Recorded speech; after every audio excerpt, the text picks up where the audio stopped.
Eram 7h30 da tarde desse dia 6 de janeiro de 1981, quando se iniciou a abertura do túmulo de Santo António. A urna, revestida de tecido amarelo bordado a ouro, guardava 3 preciosos volumes selados a lacre e envolvidos em damascos vermelhos. O primeiro guardava os ossos de Frei António. Outro, mais pequeno, guardava a massa corporis, cerca de 3 quilos de terra com resíduos do corpo e fragmentos dos ossos recolhidos na exumação de 1350. O terceiro guardava o velho hábito de franciscano que o santo vestia no dia da sua morte.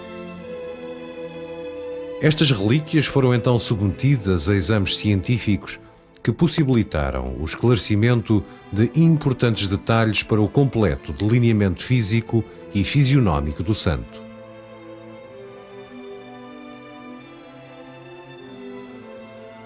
Se não havia qualquer dúvida de que Santo António tinha morrido no dia 13 de junho de 1231 em Arcela, uma aldeia perto de Pádua, subsistiam ainda algumas dúvidas quanto à data do seu nascimento, que durante muitos séculos fora considerado em agosto de 1195.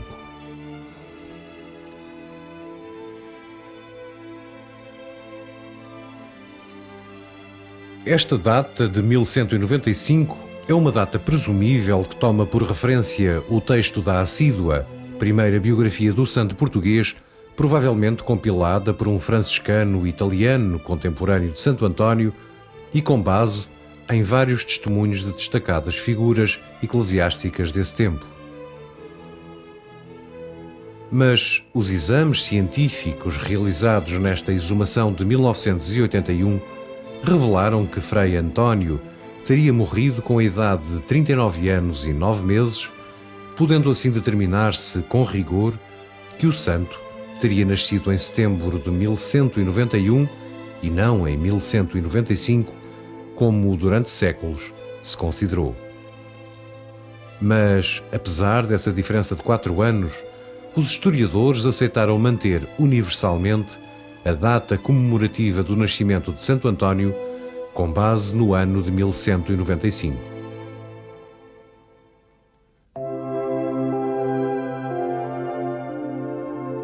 Frei António, o mais universal de todos os portugueses e um dos santos mais venerados em todo o mundo, nasceu em Lisboa, numa casa a poucos metros da porta principal da Sé, no mesmo local onde hoje se encontra a sua igreja. Era filho de Teresa e de Martim de Bulhões, ambos de descendência notável ligada à conquista de Lisboa em 1147, ao tempo do primeiro rei de Portugal, Afonso Henriques. Nessa altura, Lisboa vivia aconchegada ao seu castelo, rodeada de pomares, hortas e trigais que desciam até ao Tejo. E ao 8º dia do seu nascimento, a criança foi batizada na Sé, onde recebeu o nome de Fernando Martins de Bulhões.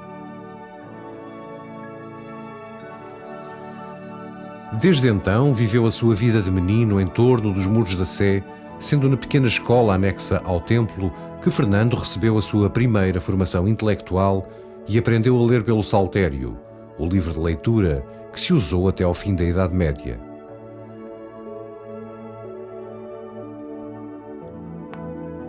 E terá sido igualmente na Sé, onde foi menino do coro, que recebeu também as primeiras revelações dos seus invulgares dotes de santidade.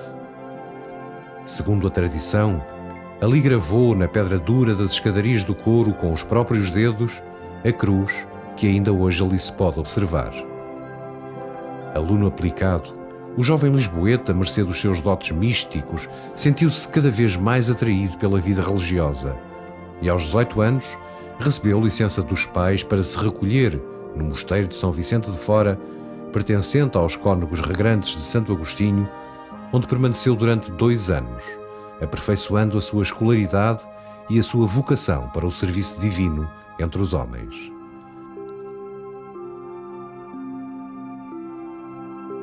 Viaja depois para Coimbra, que nesse tempo era a capital do Reino de Portugal, fixando-se no mosteiro de Santa Cruz, onde completaria o seu currículo de estudos eclesiásticos.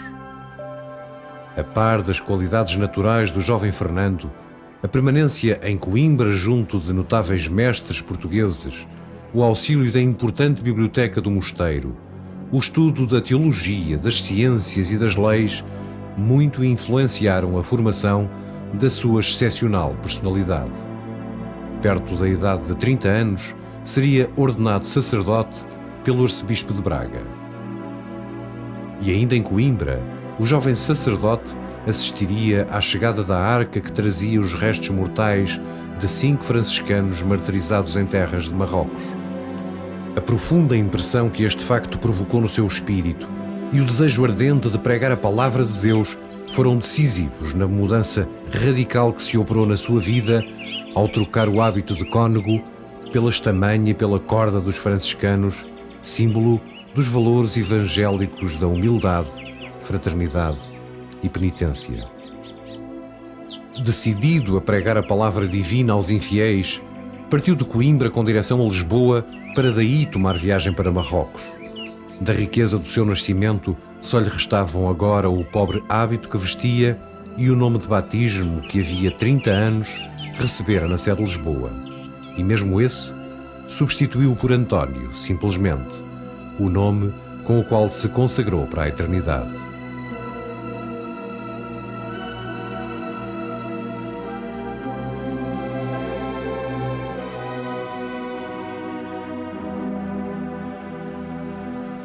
Antes da partida para a missão de Marrocos, Frei António recolheu-se numa ermida para rezar e descansar.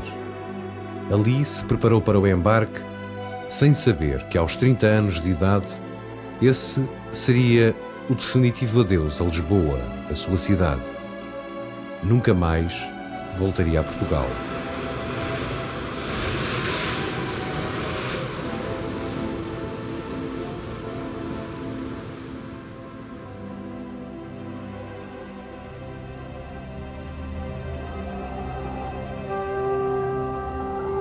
A peregrinação do frade português por Marrocos tornou-se cada dia mais penosa, porque eram muitas as dificuldades que tinha de vencer numa terra que lhe era hostil, entretanto agravadas por uma febre infecciosa que contraiu naquele clima e que enfraquecia progressivamente os seus esforços.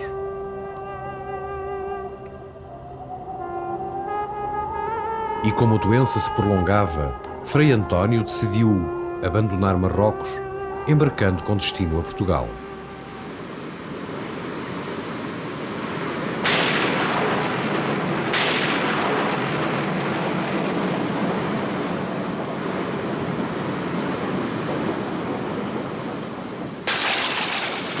Mas uma violenta tempestade desviou o barco da sua rota em direção a leste, indo finalmente aportar na costa da Sicília.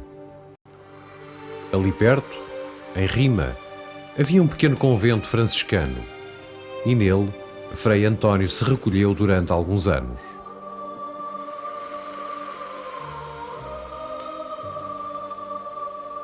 Entretanto, numa reunião de franciscanos em Assis, Frei António veio a conhecer o patriarca São Francisco, fundador da ordem, e que nele reconheceu invulgar compreensão da atitude doutrinária franciscana. Contava 33 anos nessa altura.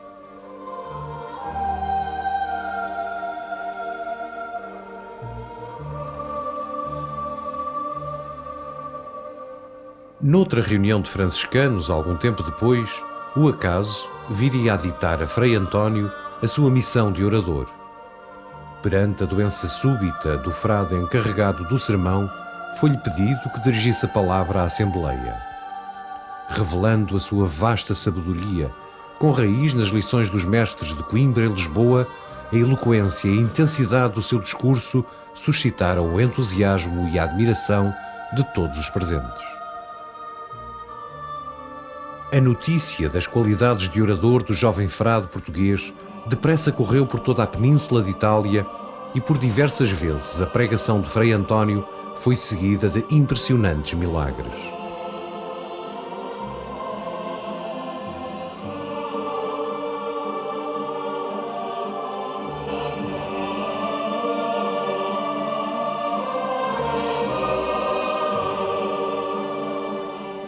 Entre os mais conhecidos figura o milagre dos peixes.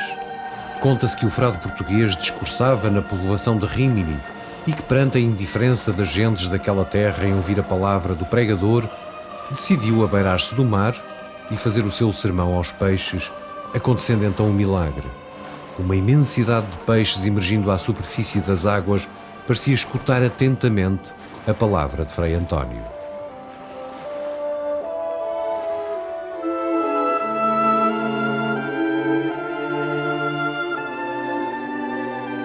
Frei António missionou durante 3 anos no sul de França. Em Itália, pregou em Roma, Ferrara, Florença e em muitas outras vilas, aldeias e cidades, mas nunca mais voltou a Portugal, o seu país de origem.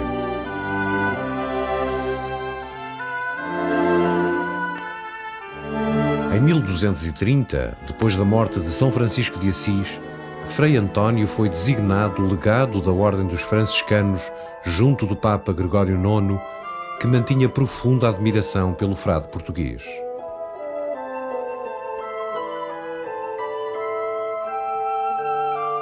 Depois, e já com 39 anos, acabou por se fixar em Pádua, com a intenção de servir os seus irmãos no estudo da teologia e da pregação.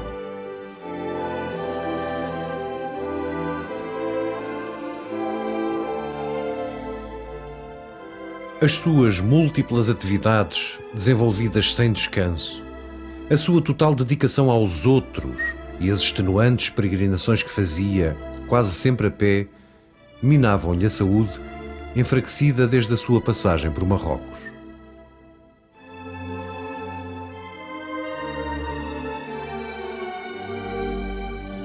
Nos finais de maio de 1231, Frei António, já muito fraco, recolhe-se em Campo de Piero, a poucos quilómetros de Pádua, para descansar.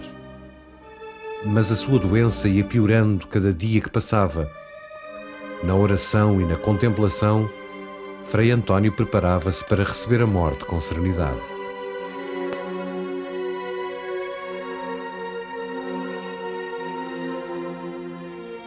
Conta a tradição que o castelo do Conde de Tiso, onde o frade tinha um pequeno quarto, foi cenário de um acontecimento milagroso. Frei António não conseguia dormir e, rezando continuamente, caminhava inquieto pelo seu quarto. De repente, à sua volta, tudo ficou iluminado por uma luz muito intensa e dessa claridade lhe apareceu o menino Jesus. Frei António caiu de joelhos e abraçou ternamente a divina criança.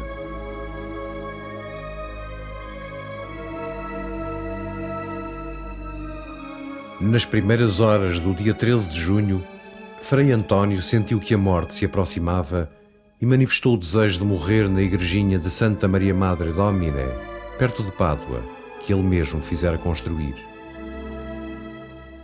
Mas quando lá chegou, Frei António estava já moribundo, permanecendo imóvel durante várias horas com os olhos fechados.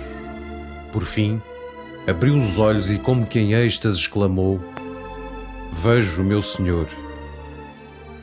Pouco depois morreu, findava então a tarde de 13 de junho de 1231.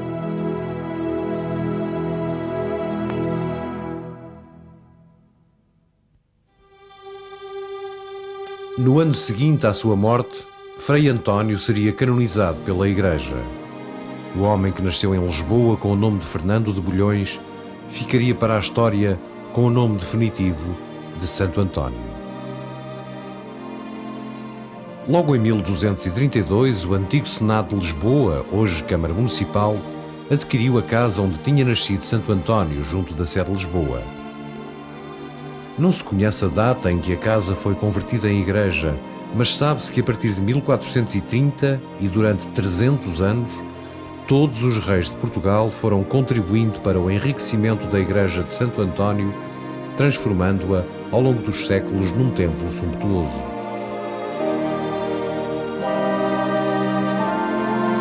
Mas em 1755, toda essa grandiosidade se perderia. O violento terremoto e incêndio que destruíram Lisboa deixou a igreja completamente arrasada, escapando apenas, como por milagre, a capela-mor e o pequeno quarto onde nascera Santo António. Poucas semanas depois do terremoto começaram as obras de reconstrução da igreja, mercê de subscrições públicas e dádivas régias. A igreja veio, entretanto, a ganhar a configuração que ainda hoje apresenta, guardando-se no seu interior, intacto, o pequeno recanto onde nascera Santo António, agora transformado em cripta de fervorosa devoção que recebe milhares de visitantes provenientes de todo o mundo.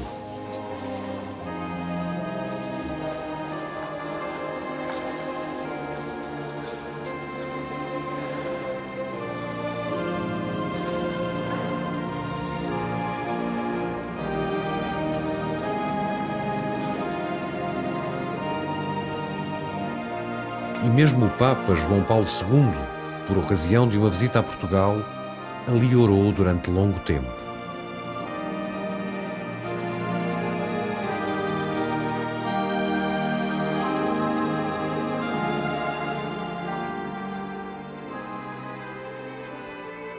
Situada defronte do atual Largo de Santo António, a igreja apresenta na sua construção exterior um conjunto arquitetónico de grande sobriedade.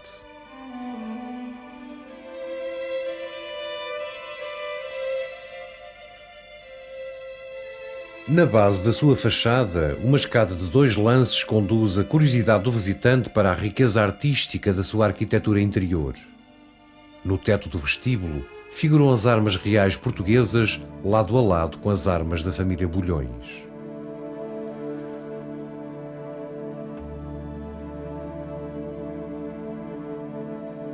Duas pias de água benta em mármore rosado ladeiam a entrada do templo, encimadas por 2 lápides simétricas, comemorando a edificação feita por Dom Manuel I e a reconstrução da atual igreja logo a seguir ao terremoto. A igreja é constituída por uma única nave e o seu teto construído em madeira revestida à tela pintada, imitando o mármore autêntico que cobre as paredes. Por baixo do verandim do coro, salientam-se requintadas aplicações de madeira entalhada sobre o revestimento de tela pintada. O altar de Nossa Senhora das Dores ergue-se num retábulo de estrutura barroca, decorado com 2 anjos e uma composição floral em talha dourada. Por baixo desse altar, um sarcófago de vidro guarda os restos mortais de Santa Justina Mártir.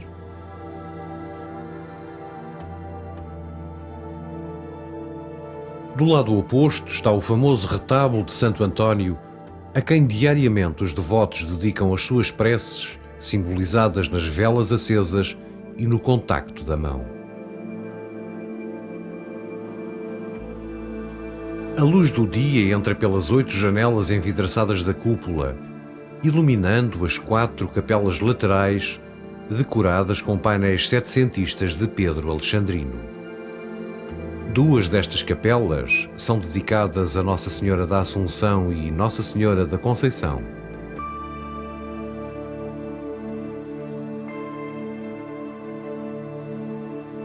As outras capelas ao Santo Cristo e ao Espírito Santo.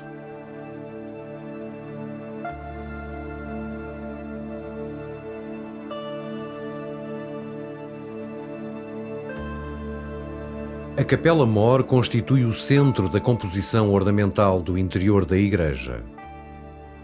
A imagem de Santo António, que foi poupada pelo terremoto de 1755, é encimada por 2 anjos que louvam a glória do santo.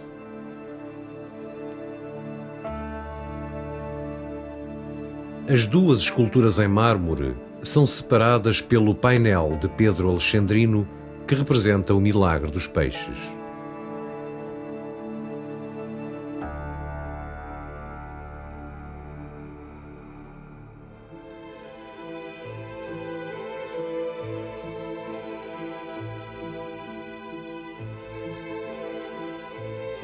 As imagens do Sagrado Coração de Jesus e do Patriarca São Francisco completam o conjunto artístico do interior da igreja que está ao acesso do público visitante.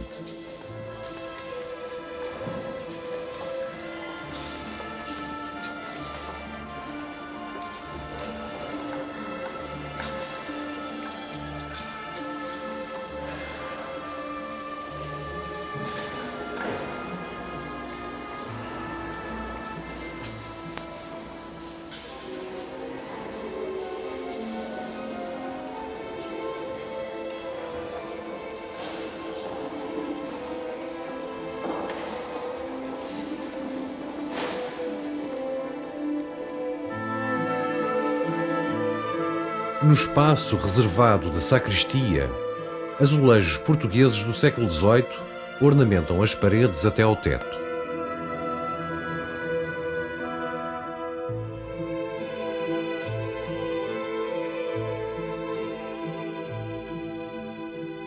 Uma série de medalhões exibe abundantes grinaldas de flores.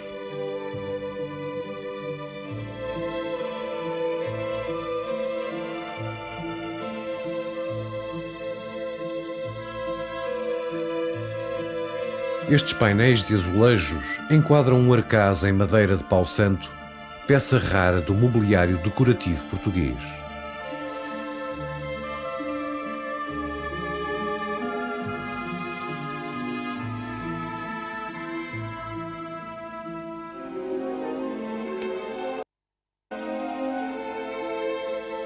Sobre o arcaz estão dispostas valiosas peças de arte sacra.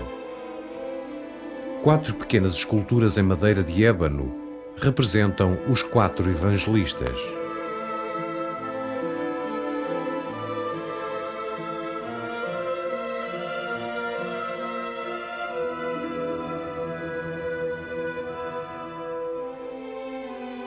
Duas outras imagens representam os apóstolos São Paulo, segurando o símbolo da erudição, e São Pedro com as chaves das portas do céu.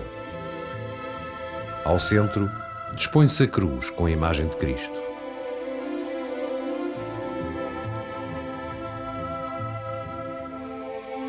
O retábulo da sacristia é constituído por um painel setecentista de Bruno do Vale, representando a Sagrada Família.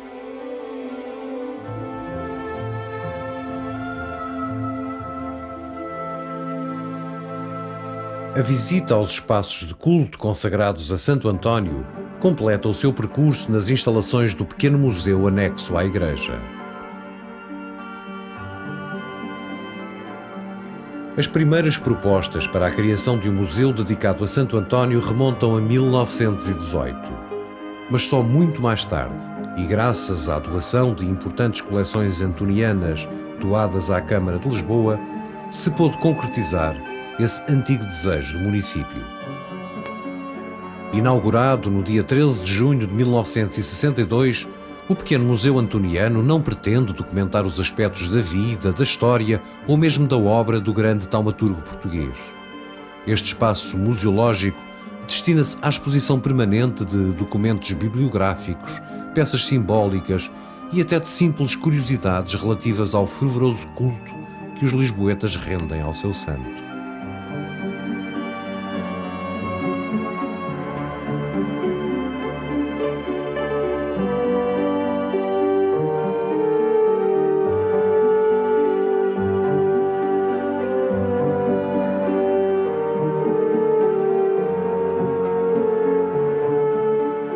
O seu acervo é constituído por peças que pertencem à Igreja e por outras espécies oferecidas ou adquiridas pelo município ao longo dos anos.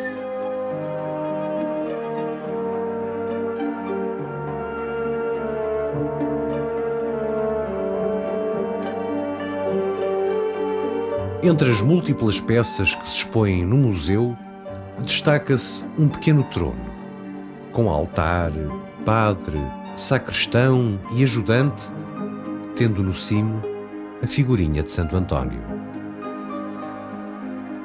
Diz a tradição que estes pequenos tronos populares surgiram por toda a cidade logo depois do terremoto de 1755 para recolha de donativos destinados à reconstrução da atual igreja. E é provável que esses peditórios estejam na origem de uma das mais antigas tradições das crianças de Lisboa na época dos Santos Populares: o pedido de um tostãozinho para o Santo António.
A diversidade de objetos presentes no pequeno museu que a Câmara Municipal de Lisboa dedica a Santo António demonstra uma inspiradora devoção por este santo tão popular, nascido neste local há cerca de 800 anos.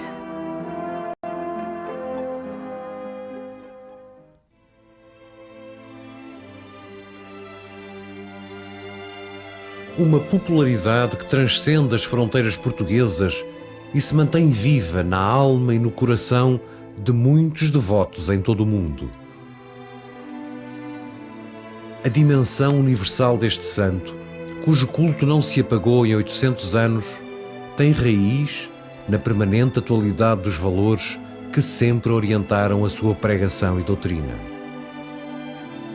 Uma espiritualidade inserida na vida e no cotidiano dos homens, acessível a todos e que todos podiam sentir como sua.